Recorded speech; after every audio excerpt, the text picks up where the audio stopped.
standing on the beaches of Dunkirk, a port on the northern coast of France.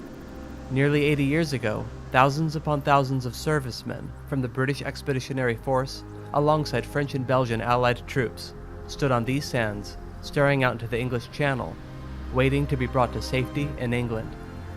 Surrounded by German panzers and terrorized by the Luftwaffe above, their only hope would come by sea. Join me as Wargaming takes a look back to remember Dunkirk and the events leading to the evacuation.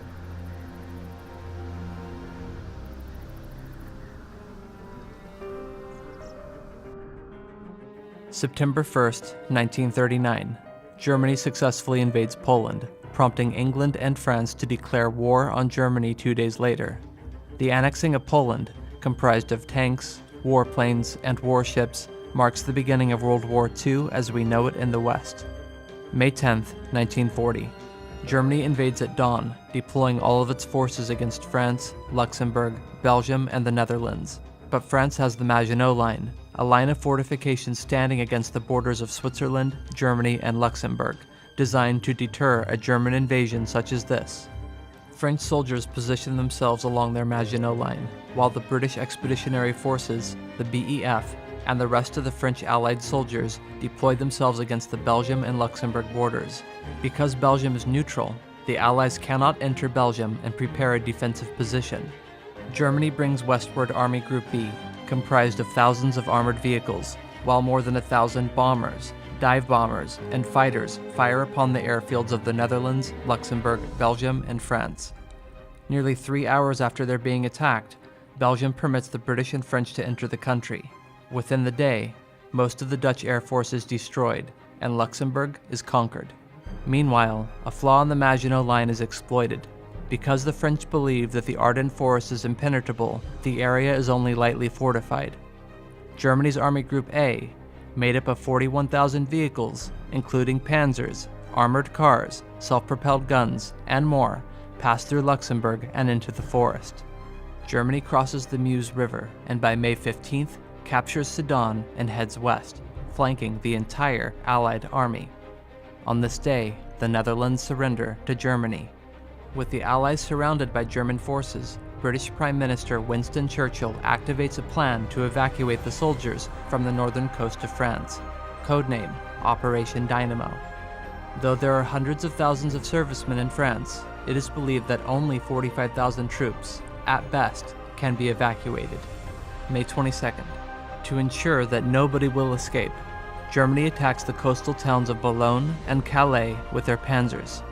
But there's another port that evades the Germans' attention: Dunkirk. Thousands of Allied soldiers march towards the coast in the hope of a miracle. As they march, the German Stuka dive bombers attack the soldiers below. Nevertheless, the survivors endeavor their way to Dunkirk. May 27th, Operation Dynamo commences. A handful of supply ships, ferries, and small passenger vessels set sail for Dunkirk. However, embarking on the boats proves challenging. The waters of Dunkirk are too shallow to allow larger vessels. To protect the port, the British and French troops establish a strong perimeter. These defenses hold back the panzers by land, but by air, the Luftwaffe attack, raining terror from above. The Royal Air Force launches its own fighters to protect the ships and the soldiers. The German and British warplanes have vicious dogfights above. By the end of the day, only 7,669 troops are evacuated. May 28th, the dogfights continue until, at last, some gathering clouds above provide cover for the Allies below. The planes cannot fly, and they cannot attack. For the troops on the beaches of Dunkirk, this is a welcome moment of relief. In the east, the Belgians are still holding back much of German Army Group B, until, on this day, Belgium officially surrenders to Germany. Without a Belgian defense, Army Group B has nothing to stop them from attacking Dunkirk. From every direction, the Germans pour into the northern coast. At Dunkirk, the Allies devise a new plan to ensure a more efficient evacuation. The soldiers will embark atop the eastern breakwater, otherwise known as the Eastern Mole, stretching out nearly a mile. The water alongside the mole is deep enough for several destroyers to dock. Dozens of ships, including destroyers, minesweepers, lifeboats, and more, evacuate 17,804 men. The breakwater evacuation proved successful, but watching the evacuated ships sink into the waters quickly dashes any hopes of crossing the English Channel. May 29th, German Stukas and Luftwaffe continue their attacks, sinking destroyers, personnel ships, and other boats, each with hundreds of evacuees on them. They attempt to attack the mole, but do little to no damage on the breakwater itself. In spite of Germany's efforts to deter the evacuation, 47,310 men are saved. May 30th, German pressure eases once again, with cloudy skies preventing the Luftwaffe from attacking, and many of the panzer divisions ordered south to conquer the rest of France in what is known as Germany's Operation Red. 53,823 soldiers are brought to England. Still, nearly 200,000 troops remain hopelessly stranded on the beaches of Dunkirk. May 31st, with the most powerful German Stukas now fighting in the south, the attacks leave little damage on this day. Meanwhile, the citizens of England gather together more than 100 civilian boats of every shape and size at Ramsgate, determined to save as many men as possible. Together, they make up the little ships of Dunkirk and set sail in a flotilla. Some civilians are attacked, some civilians sink. Most continue courageously. Because of the little ships, the citizens contribute to the most successful day of Operation Dynamo, evacuating 68,014 men. June 1st, recognizing that the BEF are escaping successfully, the Germans order the Luftwaffe to return to Dunkirk and stop them. Hundreds of Stukas and bomber sorties shoot down English fighters and sink ships.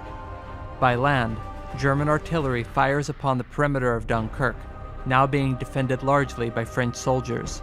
Despite the attacks, 62,429 troops are saved. June 2nd, the bombing of warplanes and strafing by tanks continue, and 26,256 soldiers are saved. On June 3rd, 26,746 more. And on June 4th, during an overnight evacuation, 26,175 troops are evacuated.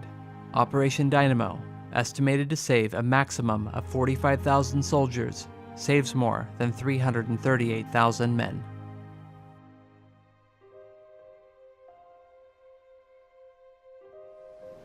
A significant portion of the British Army's fighting force were represented by the BEF. The rescued personnel would go on to form the core of the rebuilt army which would carry on the fight. Had they not been evacuated, it was feared that Germany could have invaded and even defeated England. The evacuation at Dunkirk, otherwise known as the Miracle of Dunkirk, remains a remarkable turning point in World War II history. By land, by sea, by air, several nations battled over the lives of hundreds of thousands of soldiers. The miracle of Dunkirk is that in spite of all these odds, these soldiers lived.